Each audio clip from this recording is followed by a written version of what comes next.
Ndour Faye de la CTV a soutenu carrément que ces chiffres étaient faux. Aliou Sall avait-il, doyen, besoin de cet exercice de déballage après le discours d'apaisement du président de la République? Alors d'abord, merci beaucoup Ali Mbou de m'avoir invité à cette séance. Je pense que c'est important de discuter justement, de débattre des questions de l'heure et en particulier de la question relative à la presse sénégalaise. Je pense que cette question est une question qui nous interpelle tous parce que la presse sénégalaise est consubstantielle à la démocratie.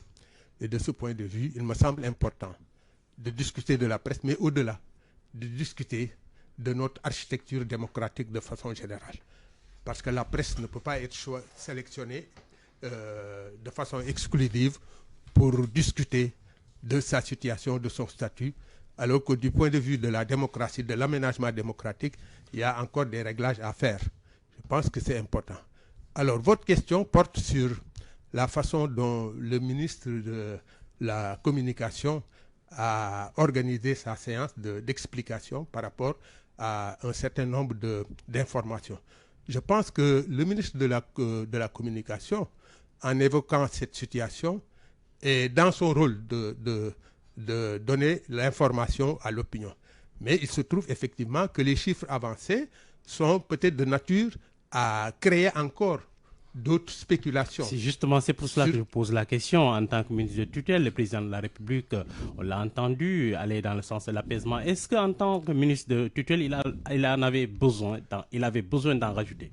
Non, je dois dire que, bon, en tant que ministre de la tutelle, il s'est inscrit dans un cadre de transparence en voulant ressortir des chiffres qu'il a entre les mains. Mais qui crée de la polémique encore. Et qui crée de la polémique parce qu'en sortant ces chiffres, effectivement, on suscite d'autres débats, d'autres polémiques qui n'étaient pas nécessaires en l'état actuel des choses. Je pense qu'on est à un stade où il nous faut rétablir les équilibres, créer les conditions d'une co-gestion du champ médiatique. Et le ministre devrait s'inscrire justement dans cette dynamique d'apaisement et de co-gestion et de co-construction de l'espace médiatique de façon générale. Donc, je pense que le moment n'était peut-être pas propice à l'évocation d'un certain nombre de données. On l'a vu aussi, il est allé à la RTS pour continuer ce même déballage-là avec Papa Lénian, directeur de la télévision nationale, de la RTS. Mais disons que c'est une démarche d'information.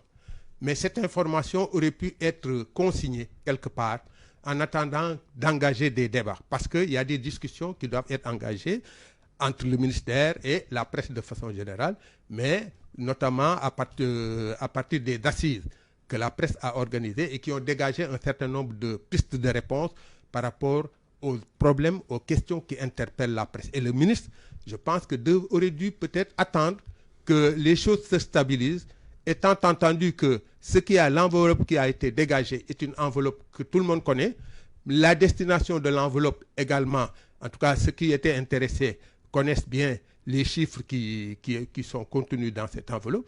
Mais il me semble important de comprendre que à partir de cet état de fait, les gens doivent s'inscrire dans une dynamique de solution. Et cette dynamique de solution serait peut-être de consigner les positions des uns et des autres et d'amener les différentes parties à comprendre que la presse vit une crise. Et cette crise ne date pas d'aujourd'hui. On va revenir là-dessus. Seydina Omar Ba, vous êtes donc proche de PASTEF, vous êtes dans Diomaye président. Alors, la coalition qui a amené le président de la République au pouvoir, le Diomaye Faye. Alors, vous avez entendu le ministre, Aliou Sall, qui s'est exercé, on le dit, à un déballage méticuleux, mettant les patrons de presse dans une situation où beaucoup pensent qu'il crée un peu la division entre lui, la division dans les rangs des journalistes. Avait-il besoin de ça après tout ce qu'on a entendu, après le Conseil des ministres, allant dans le sens d'apaiser la situation et de régler le problème? Pourquoi Aliou Sall a-t-il choisi de mettre les pieds dans le plat? Merci beaucoup, Mohamed. En réalité, les relations entre la presse et le pouvoir, et tout pouvoir d'ailleurs, ont souvent été plus ou moins heurtées. Parce que on est dans une situation où la presse doit donner une information libre, équilibrée au grand public. Parfois, certaines informations, les pouvoirs ne veulent pas qu'elles sortent. Dérange. Ça, c'est normal. Des relations heurtées. Entre la presse en fait, et le pouvoir. Ouais.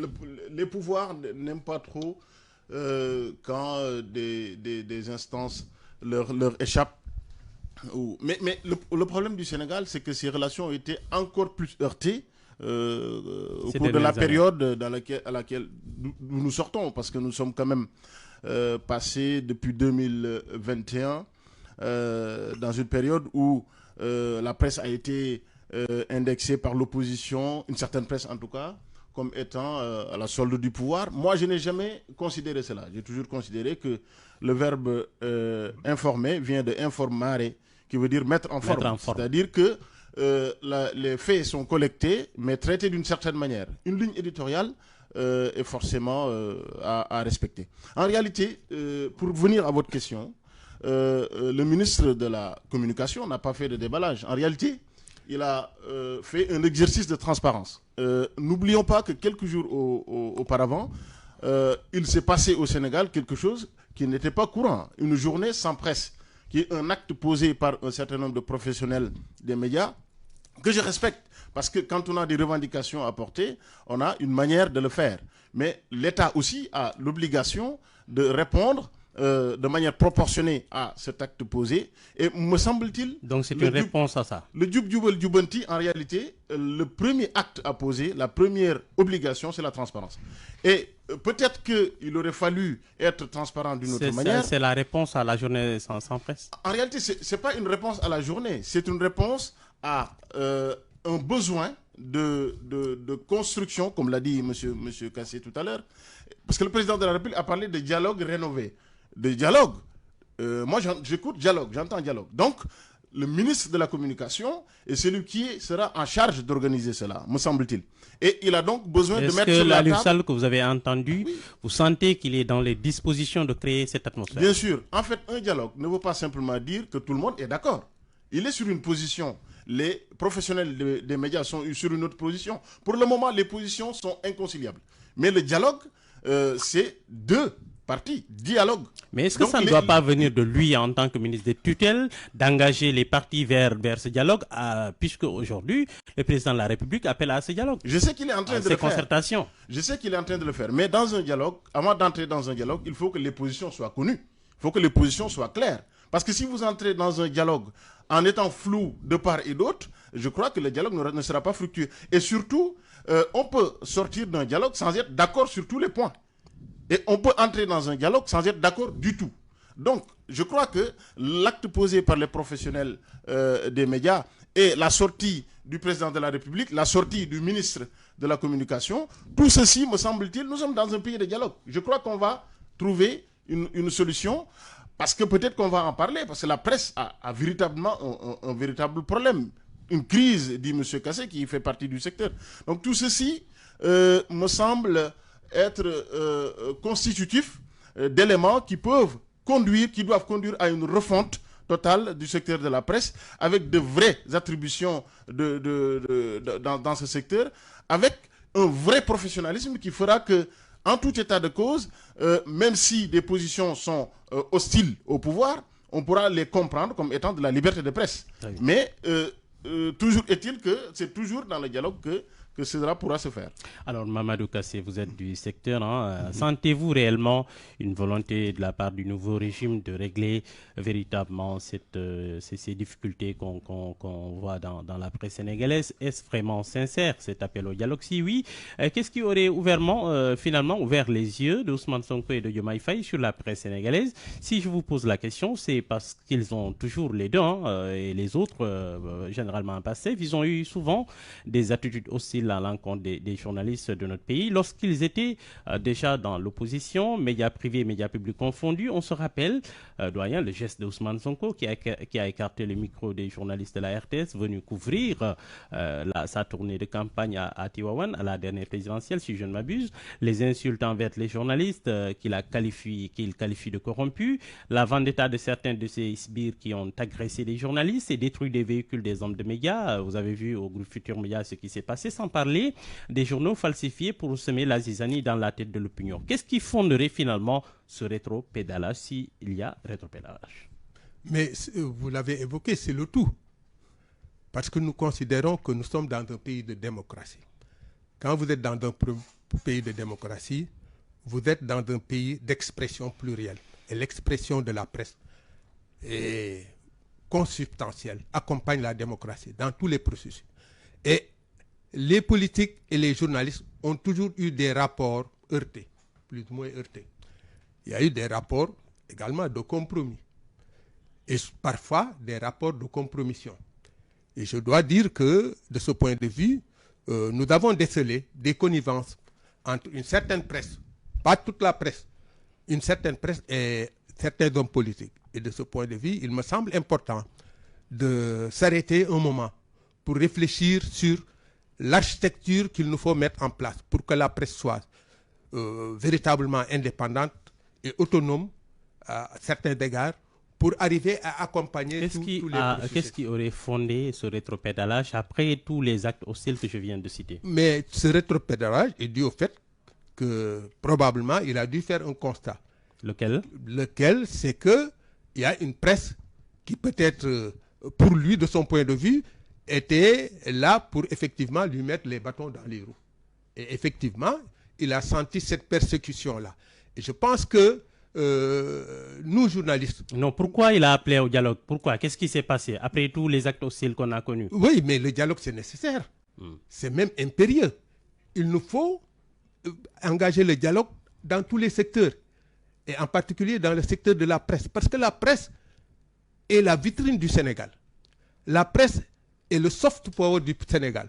La presse permet à l'opinion internationale de savoir, de comprendre ce qui se passe au Sénégal, dans les rapports entre les politiques et la presse, dans les rapports entre la société civile et la presse, dans les rapports entre le secteur économique et la presse, dans les rapports entre le secteur religieux et la presse également. Je pense que la presse a une posture transversale qui lui permet de gérer toute cette architecture en veillant à ce qu'il y ait des équilibres. Mais naturellement, dans la gestion des équilibres, il peut y avoir des distorsions. Il peut y avoir des dérapages. Et c'est dans la nature de la presse de commettre des dérapages parfois. Parfois, c'est peut-être par ignorance. Parfois, c'est par mégarde. Parfois aussi, c'est de façon délibérée que certains journalistes se livrent à des pratiques comme ça. Il faut donc éviter de tomber dans certains travers qui seront de nature à créer des ruptures entre la presse et la politique. Parce que ces ruptures ne concernent pas simplement les relations presse-politique, mais concernent aussi l'ensemble de la nation sénégalaise. S'il y a des déséquilibres, s'il y a des dérapages, il y aura dysfonctionnement. Et quand il y a dysfonctionnement, il y aura des conflits. Et ces conflits peuvent être de nature à générer d'autres conflits qui pourraient survenir de ces conflits. Alors, Seydina Omar Ba, vous êtes diplômé de sociologie politique, si je ne m'abuse. Quel est finalement l'enseignement de cette journée sans presse que certains pacifiens ont minimisé? Qu'est-ce que cela donne à voir en termes d'enjeux de positionnement des acteurs sur l'espace médiatique au Sénégal? Oui, avant de répondre à votre question, je voudrais apporter quand même une précision. Tout à l'heure, vous avez parlé d'actes qu'aurait posé Ousmane Sonko en retirant le micro de la RTS. Vous avez parlé aussi d'un certain nombre d'actes attribués à l'opposition d'alors. Mais je crois que vous avez aussi à vous rappeler d'un certain nombre de positions de certains groupes de presse qui ont... et là, je me fie simplement au groupe des pairs qui régule les médias, le CORED, qui a dû rappeler à l'ordre en 2022 un quotidien que je ne citerai pas, qui avait fait sur 14 unes, 9 en faveur d'un candidat aux élections municipales et départementales. Pour ne pas le citer, M. Diouf Sarr. Et en janvier 2022, le CORED a dû s'autosaisir pour rappeler à l'ordre ce quotidien-là. Et le patron de presse en question est aujourd'hui aux avant-postes dans la lutte, ou en tout cas dans la journée sans presse qui a été organisée il y a quelques jours. Il y a quelque chose d'assez spécial dans la presse sénégalaise. Je ne parle pas de toute la presse, mais le journaliste collecte des informations, les vérifie et les transmet au public. Et dans toute la chaîne de collecte, de vérification et de transmission, il y a une certaine déontologie, une certaine éthique à respecter. Justement, et surtout une responsabilité. Sur ce point-là, est-ce que vous aussi, on n'a pas constaté sur l'espace médiatique que certains médias qui vous sont proches, qui se livrent chaque jour à des actions de propagande? Oui, alors vous n'auriez pas dû me poser la question parce que vous êtes journaliste. En réalité, un journaliste n'a pas à être à la solde de quelques groupes de pression que ce soit. Je parle de vous, parce que lorsque vous m'objectez, que vous me dites qu'il y a un certain nombre de journalistes qui roulent qui roulaient pour le pouvoir en place, je vous rétorque que, quelque part aussi, vous aviez vos médias. Oui, alors c'est pour ça que je vous ai parlé de relations heurtées. En réalité, les relations heurtées, c'était à un moment donné entre les professionnels des médias. Parce que certains sont considérés comme étant à la solde de l'opposition, d'autres à la solde du pouvoir. Mais ce n'est pas comme ça que ça doit se passer. En réalité, ce n'est pas parce que des médias nous sont proches que je dois cautionner le fait que on puisse être à la solde d'un pouvoir ou d'un autre. En réalité, si on veut être à la solde de quelqu'un, on peut être chroniqueur. Un chroniqueur a une liberté de ton. Mais un journaliste ne doit jamais s'écarter des faits. Les faits sont sacrés, dites-vous. Le commentaire est libre. Donc, si on veut être à la solde de quelqu'un ou soutenir quelqu'un, on peut être chroniqueur et cesser d'être journaliste. Donc, que vous soyez souteneur de l'opposition ou du pouvoir, moi, ma position de principe est que l'on doit faire son métier de journaliste dans l'éthique et la déontologie. En l'occurrence, on nous dit que ce sont des professionnels des médias qui ont fait une journée sans presse. Et à la tête, moi, je vois des journalistes. Parce que certains sont vraiment des journalistes qui ont subi la formation, mais qui aujourd'hui, alors que le pouvoir n'a fait que 4 mois, se livrent à des diatribes extrêmement dures contre le pouvoir. Et vous avez parlé du ministre de la Communication et de son positionnement qui, pour vous, ne faciliterait pas le dialogue. Mais je vous assure que la position de certains professionnels de la presse, qui naguère étaient très proches du pouvoir, pour ne pas dire plus, et qui sont aujourd'hui très acerbes dans leur position et très radicalisés, ne va pas régler le problème. Donc, faisons tous preuve de retenue, faisons tous preuve de retenue, pour qu'effectivement on sorte tous grandis de cette situation-là. Voilà. Et j'ajoute que la question de la dette fiscale des groupes de presse, en réalité, on aborde la question de manière extrêmement maladroite. Parce qu'on va voir le président de la République pour lui demander d'effacer l'ardoise fiscale. Or, c'est pas ce qu'on a dit. En réalité, oui. C'est pas ce qu'il a demandé. C'est pas ce que les patrons de presse demandent. Alors, Macky Sall, en l'occurrence, avait déjà fait cela. Je parle de lui, je parle de Diomaye. Les patrons de presse ne demandent pas ça. Mais en réalité, je vais le dire autrement. C'est-à-dire que, en réalité, la fiscalité est du domaine exclusif de la loi. Une amnistie fiscale, l'effacement d'une ardoise fiscale ne peut être décrété par un président de la République. En revanche, une personne physique ou morale a la possibilité de demander une remise fiscale. Sauf que jusque-là, les impôts et domaines n'acceptent pas de dialoguer avec la presse sénégalaise. On a fermé des comptes, on a arrêté des contrats. Ça, mais comment vous pouvez comprendre ça? L'article 706 est-ce que dans dans un pays où la presse sénégalaise tire la queue du diable, est-ce que ces attitudes sont des attitudes responsables de la part d'un régime qui veut aider sa presse à évoluer? Alors, l'article 706 du Code général des impôts donne la possibilité à une personne qui a une ardoise fiscale de solliciter une remise gracieuse, partielle ou totale. Ça, c'est la loi. Donc, ils ont la possibilité de faire cette demande.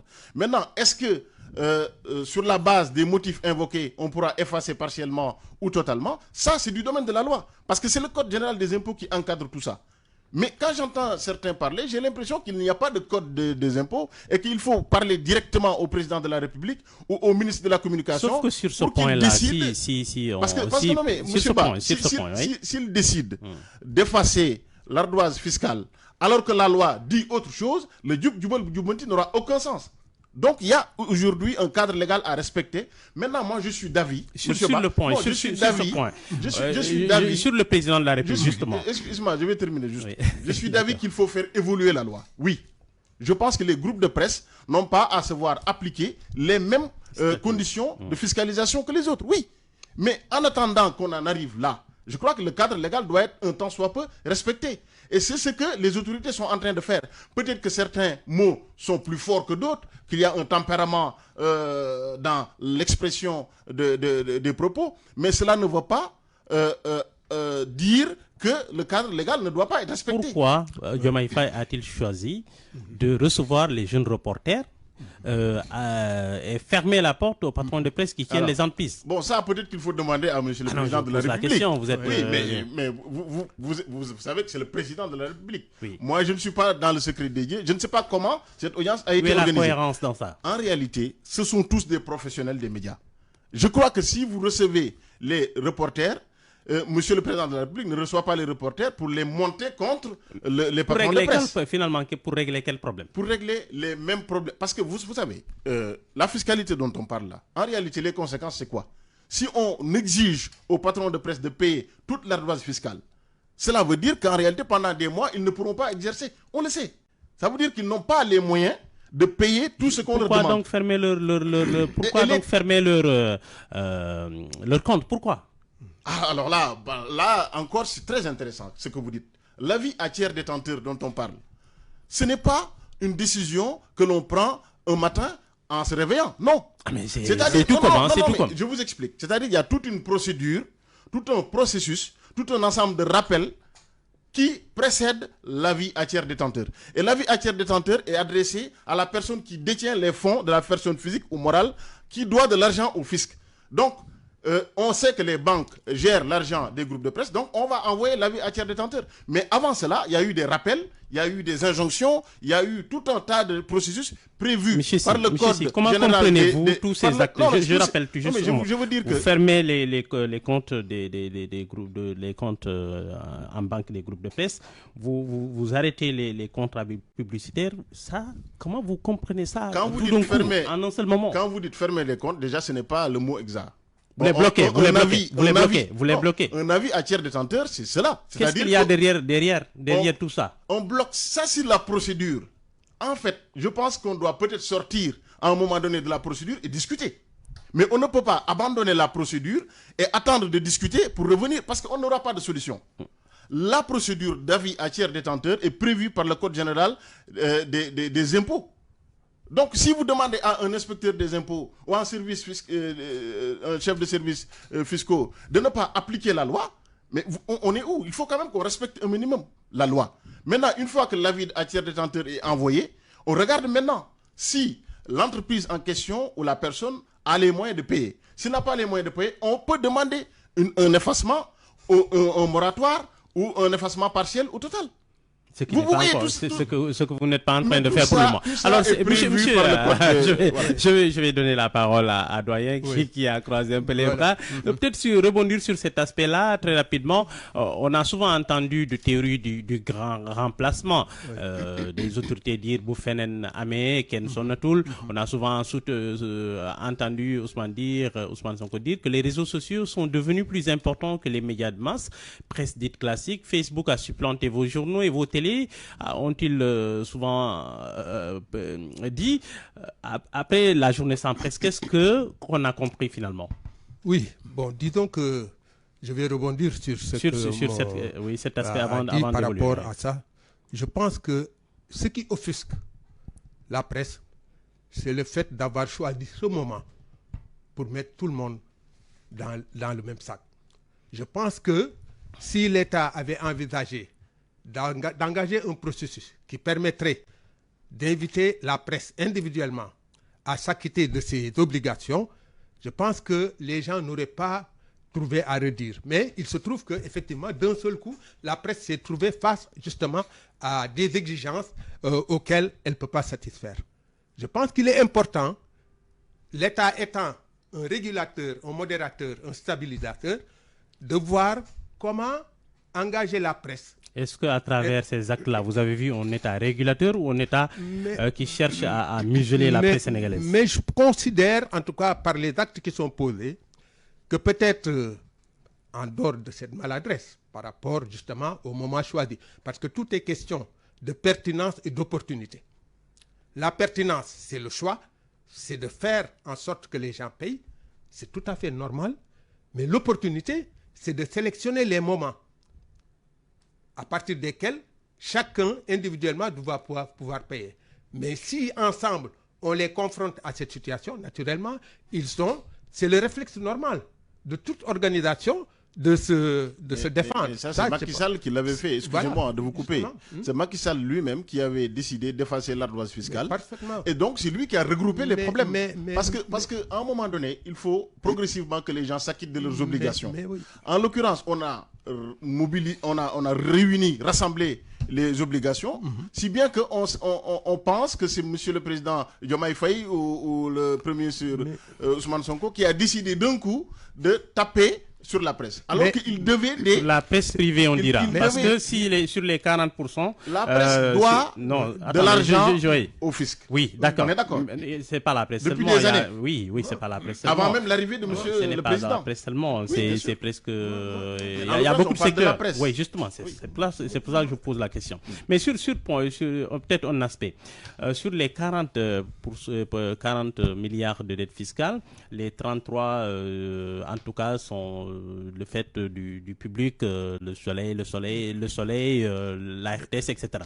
Et la presse privée n'aurait que 7%. Pourquoi vous focalisez sur la presse privée? Mais personne ne... Alors, c'est moi. Bon, alors, il me pose la question. En réalité, personne ne faut. Monsieur Ba, mais là, c'est la presse privée qu'on voit dans cette affaire-là. La RTS, elle travaille, elle n'a pas de problème, le soleil, etc. Mais ils vont payer. Ah ben voilà. Parce que le problème est là. C'est-à-dire qu'on a accumulé les problèmes jusqu'en août 2024 et on dit, voilà, l'État tape sur la presse privée pour qu'elle paye. Alors que l'accumulation de toute cette dette, c'est quand même sur des années, non? Je crois que c'est sur des années.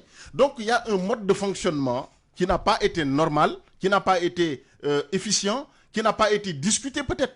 Parce qu'à un moment donné, on accumule et on demande au président d'effacer l'ardoise. Ce n'est pas comme ça que ça se passe. Mais là, en l'occurrence, les médias ne demandent pas l'effacement. Non, mais ils sont allés voir Macky Sall pour ça. Ça c'était avant. Oui, mais avant. Sur ce point-là, non. Si le président Diomaye avait accepté, parce qu'il l'a annulé, s'il avait accepté d'effacer l'ardoise, il n'y aurait pas tout ce boucan. On est d'accord. Donc, le soulagement que demande la presse, c'est d'être soulagé de la pression fiscale. On est d'accord. Donc, ils ne demandent pas, oui, vous le dites, mais si on efface, ils sont d'accord. Pourquoi pas? Donc, on a accumulé des problèmes. On a hérité d'une situation explosive sur le plan fiscal, sur le plan social, sur le plan économique, et qu'il faut gérer.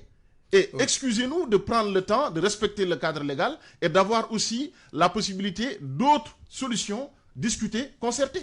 Mais en fait, moi, j'analyse cette situation en référence à ce qui s'est passé antérieurement. C'est vrai, il y a eu le président Macky Sall qui a fait des sorties pour dire qu'il va effacer la dette. Mais je pense que c'est là où véritablement un problème se pose. Un problème de respect des institutions. On ne peut pas sauter le ministère de la Communication, qui est habilité justement à déterminer en tout cas l'agenda de gestion avec la presse pour aller à la présidence. Et ça, je pense que ça a été un gros problème dans ce pays-là. Et ça ne date pas d'aujourd'hui. Les présidents qui décident à la place des ministères, je ne dis pas du ministre, mais des ministères, je pense que ça pose problème. Et aujourd'hui, on est à face d'une situation où un président avait fait une déclaration et un autre président qui arrive remet en question cette déclaration parce que du point de vue formel, il n'y a pas eu d'acte qui puisse permettre de dire qu'on efface cette date. Donc, sur les solutions, que faire aujourd'hui pour en tout cas sortir de cette situation, pour permettre à la presse sénégalaise de jouer son rôle? Moi, il faut retourner au ministère ses prérogatives. Ne plus prendre de décision en dehors du ministère. Sur quoi on devrait dialoguer? Alors, sur quoi on devrait dialoguer? Mais il y a beaucoup de questions qui interpellent la presse. La presse est un secteur de collecte et de traitement de l'information. Contrairement à ce que les gens pensent, c'est la presse qui est seule habilitée à collecter, à traiter et à diffuser l'information. Ce n'est pas les réseaux sociaux. La journée sans presse l'a démontré. Mais naturellement, quand la presse ne sort pas, ne paraît pas, naturellement, le pays est plus ou moins vidé de sa substance. Et aujourd'hui, on se rend compte de l'importance de la presse. Mais cette presse, quelle que soit son importance, mérite d'être revisitée du point de vue de son mode de fonctionnement, du point de vue de son modèle économique, du point de vue de l'architecture de l'espace médiatique. Ça n'a jamais été le cas. Malgré nos alertes, parce que ça ne date pas d'aujourd'hui. Parce que cette presse, pour qui connaît l'histoire de la presse, vient de loin. Vient de loin. De 1960 à 70, on n'avait que le Soleil, l'ORTS, devenu RTS, et l'APS.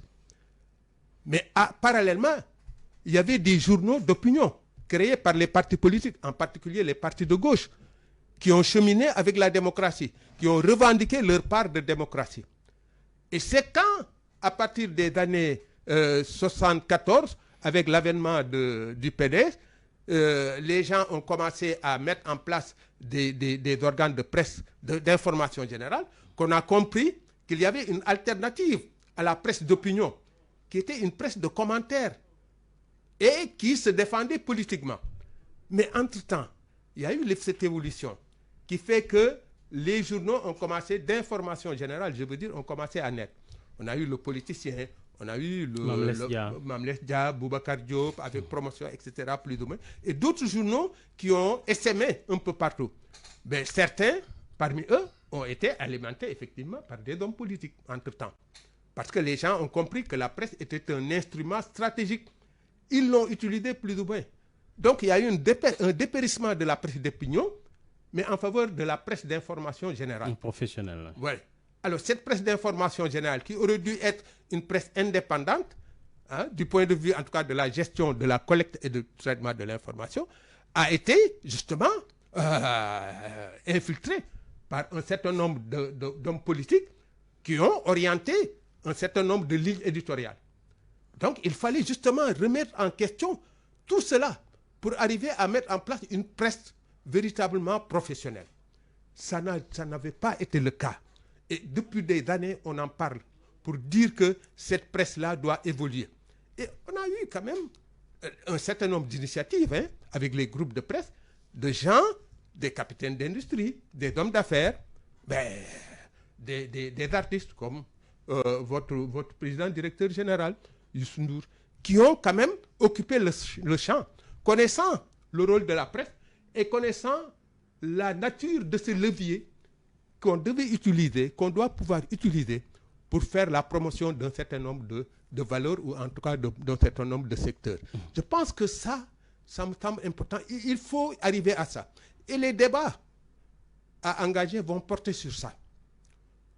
Comment créer, à susciter une mutation de cette presse-là, qui est jusqu'à présent une presse peut-être qui recherche les moyens de sa survie, qu'une presse véritablement économique, avec un modèle économique permettant véritablement de jouer son rôle. Parce que nous ne devons pas nous laisser faire par des politiques. Alors, donc, Seydina Omar Ba, la même question, sur quel levier devrait-on travailler pour aller très vite à une presse professionnelle? Alors moi, je pense que le rôle ne sera pas un rôle exclusif de l'État. Parce que pour moi, l'État n'a pas à s'immiscer dans l'organisation de la presse. Il a à encadrer cela. Maintenant, moi, je pense que c'est les professionnels des médias qui eux-mêmes doivent assainir le milieu avec l'aide effectivement des autorités et du ministère de tutelle. Mais sur la question de la fiscalité, M. Ba, moi, je suis d'avis qu'il faut absolument une réforme totale du taux d'imposition des entreprises de presse. Parce qu'on ne peut pas continuer à avoir les mêmes taux d'imposition pour ces entreprises-là et pour d'autres qui font des profits faramineux. Ce n'est pas les mêmes statuts. Pour moi, il faut élargir, la stratégie doit être d'élargir l'assiette fiscale au niveau de tous les secteurs, si bien qu'on va faire baisser la pression fiscale sur certaines entreprises ciblées. Parce qu'en réalité, la presse est là sur l'actualité parce que la presse est visible. On voit la presse, on voit les groupes de presse. Mais il y a beaucoup d'entreprises qui évoluent dans ce pays-là, qui ne sont pas formalisées et qui échappent à l'impôt. Et donc, la pression fiscale s'exerce sur les mêmes tout le temps. Donc ça, c'est un problème global qui ne concerne pas simplement la presse. Mais je crois que la presse en profiterait beaucoup Parce que le taux d'imposition, me semble-t-il, actuel est trop élevé. Donc, réaménager la manière dont on impose les entreprises de presse permettrait donc d'avoir des relations moins heurtées. Parce qu'en réalité, on parle d'argent depuis un certain temps. On a parlé peut-être de relations un peu difficiles, de positionnement politique, idéologique et autres. Mais fondamentalement, si on règle la question fiscale, la tension, me semble-t-il, baissera. Alors donc on va parler de cette guerre entre l'ancien déchet de l'ONAS, Cheikh Dieng, et son ministre, ancien ministre de tutelle, on dit, Cheikh Tidiane Dièye, a renvoyé du gouvernement pour des problèmes liés à l'éthique. On l'aurait soudoyé, des entreprises évoluant dans le secteur. Cheikh Dieng qui déballe, il dit: j'ai été victime plutôt de manipulation de la part du ministre. Alors doyen, comment vous voyez cette guerre jusque dans les égouts? Mais ça, c'est un autre débat. Je ne m'attendais pas à cette question d'ailleurs, parce que moi je pensais que c'était la presse exclusivement. Mais je pense que... Vous êtes à l'OFNAC aussi. Oui, je suis à l'OFNAC et c'est des questions qui m'ont intéressé quand j'étais à l'OFNAC et qui doivent trouver des réponses pertinentes. Parce que ce qui vient de se passer, c'est un différend entre le ministre et son collaborateur, en l'occurrence M. Cheikh Dieng. Et d'après les dernières informations que j'ai reçues, j'ai constaté qu'au-delà justement de ce débat-là, il y a des actes qui ont été posés et qui sont de nature peut-être à créer, à susciter des suspicions. À créer des suspicions. Parce que je ne peux pas comprendre. Et ça, je le dis en tant qu'ancien de l'OFNAC, je ne peux pas comprendre que quelqu'un puisse immatriculer un véhicule en son nom. Quel que soit par ailleurs le procédé. Je ne sais pas ce qui s'est passé, comment ça a été fait, mais on ne peut pas immatriculer un véhicule de l'administration au nom d'une personne. Je pense que là, c'est une leçon à tirer de ça, pour éviter que d'autres ne se livrent à de telles pratiques. Je ne sais pas si antérieurement ça existait, mais on ne peut pas immatriculer un véhicule de l'administration, qui est le patrimoine de l'État, au nom de quelqu'un.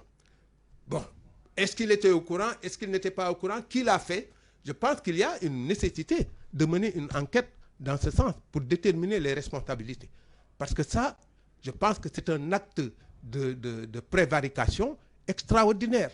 Je pense qu'il faut remédier à ça. Et ça, je le dis pour l'ensemble des structures de l'État. Qu'un acte de cette nature peut créer des problèmes au niveau de la gestion administrative. Sauf que Cheikh Dieng s'est lavé à grande eau, il a brandi des documents et accuse Cheikh Tidiane Dièye d'avoir négocié par entente directe avec Vicas et Delta. Oui, oui. Mais ça aussi c'est un autre débat. Bon, je ne sais pas maintenant, je ne connais pas la nature de ces processus et de ces procédés. Parce que simplement, je ne sais pas. Il a brandi une lettre que lui aurait envoyée son ministre. Oui, il a brandi, il l'a pas. Moi, je dis que quand on brandit, on est dépositaire exclusif de la lettre. Mais est-ce que les journalistes ont essayé de voir le contenu de cette lettre pour savoir réellement si cette lettre qui a été brandie contient effectivement, atteste ça, comment dirais-je,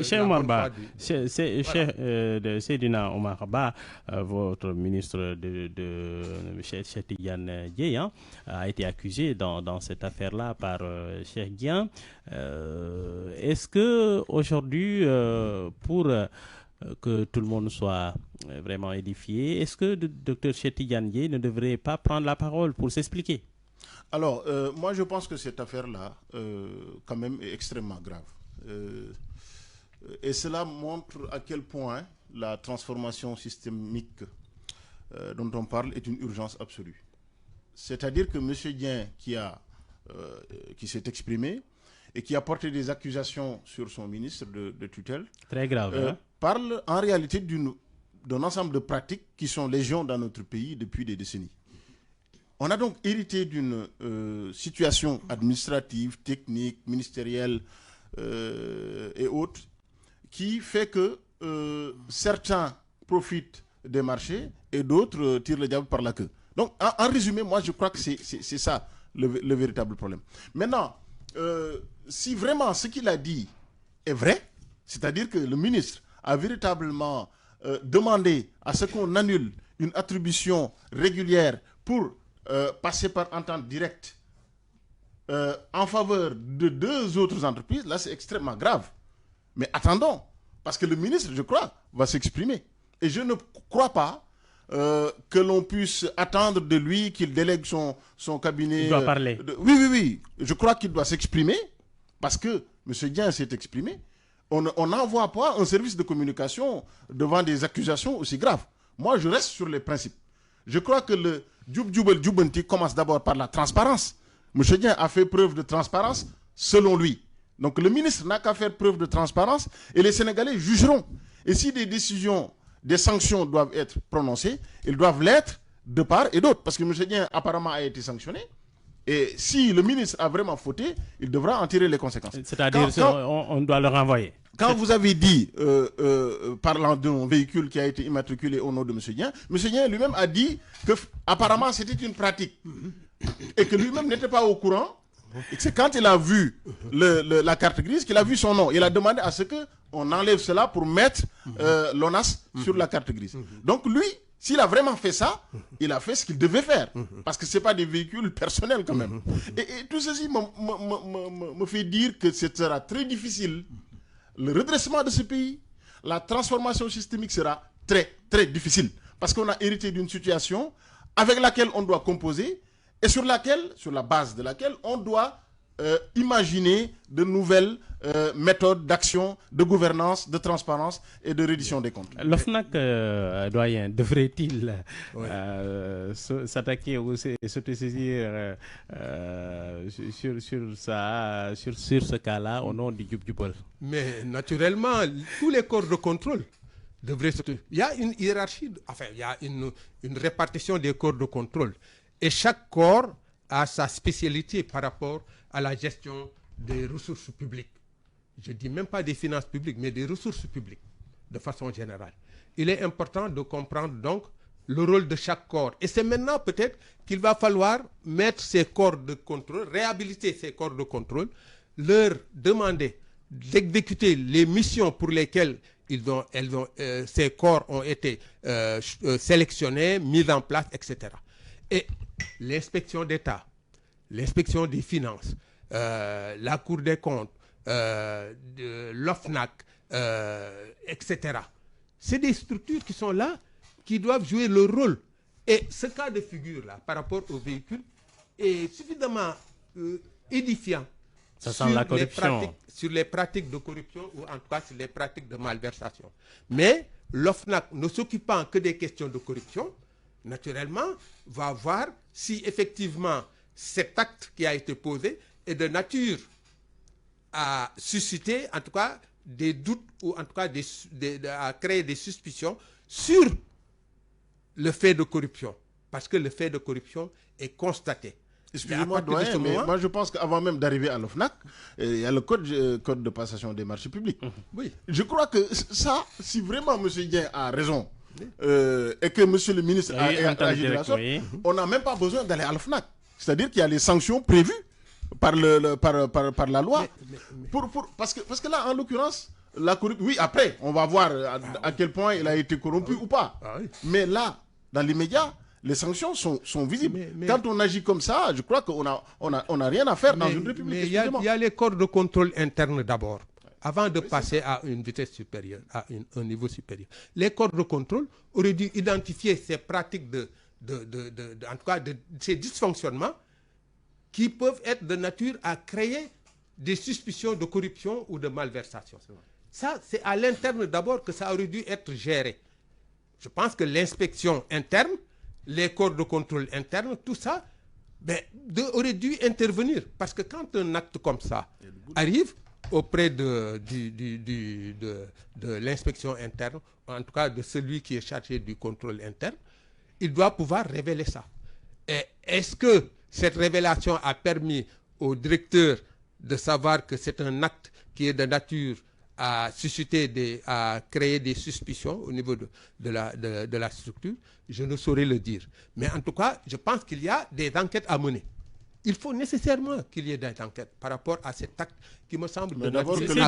Faut-il prendre des mesures conservatoires en attendant de tirer au clair cette affaire? C'est-à-dire Ah bon, peut-être relever... Le ministre? Oui. Non, bon, attendez. Monsieur Dien a parlé, attendons d'écouter les arguments du ministre. Si vraiment ça ne tient pas la route, je crois qu'il faut en tirer les conséquences. Et là, franchement, il a du boulot, hein. Parce que monsieur Dien a brandi des choses, a dit des choses extrêmement graves. Il est allé au fond. Extrêmement. Il dit qu'il n'a pas tout dit. Donc attention. Sa sortie devra être bien soignée, bien claire, bien argumentée. Moi, Cheikh Tidiane Dièye, je le connais à travers ses actions, à travers son engagement depuis des années pour notre pays. Mais je crois que des actes comme ça, s'il est vrai et établi qu'il a fait cela, et en contrevention, et en contradiction totale avec la loi, je crois qu'il faut en tirer les conséquences. Oui, mais ce qu'il faut ajouter à ça, c'est que il faut, comme je l'ai dit, tenir compte de la temporalité. Bon, en l'espace de 3 mois, il y a eu des actes comme ça. Je pense qu'il y a nécessité de voir quels sont les éléments constitutifs d'un dérapage ou d'un dysfonctionnement. Je pense que c'est important. Étant entendu qu'il y a des procédures qui sont des procédures d'urgence aussi. Il faut le comprendre, hein. L'architecture administrative veut qu'il y a des procédures qui doivent être respectées, naturellement. Et le Code des marchés a déterminé un certain nombre de procédures à respecter. Maintenant, pour ce cas d'espèce qui concerne les inondations et la nature dont la raison pour laquelle les gens doivent mobiliser des ressources humaines et des ressources matérielles et financières, je pense que ça aussi c'est un élément qui interpelle l'opinion. Comment faire pour que le dispositif puisse être mis à temps en respectant le code des marchés, en respectant les procédures pour que à l'avènement, à l'arrivée des inondations, qu'on puisse avoir un dispositif en place. Alors donc, Seydina Omar Baye, l'ex-DG de l'ONAS, au cours de sa conférence de presse, a soutenu que l'assainissement de l'économie passera nécessairement par une lutte courageuse et implacable contre ces lobbies qui gangrènent le tissu économique à travers des pratiques de corruption dommageables. Je l'ai cité. Tout à fait, mais en plus, ça ne concerne pas que l'assainissement. Hein. Vous savez, nous sommes dans un pays où les lobbies ont une force extraordinaire. Et parfois même, ils n'ont pas les atours ou les apparences de lobby. Mais fondamentalement, M. Dien a dit que 2 entreprises, en l'occurrence, se partagent. Radio Futur Média. 94 FM. Dakar.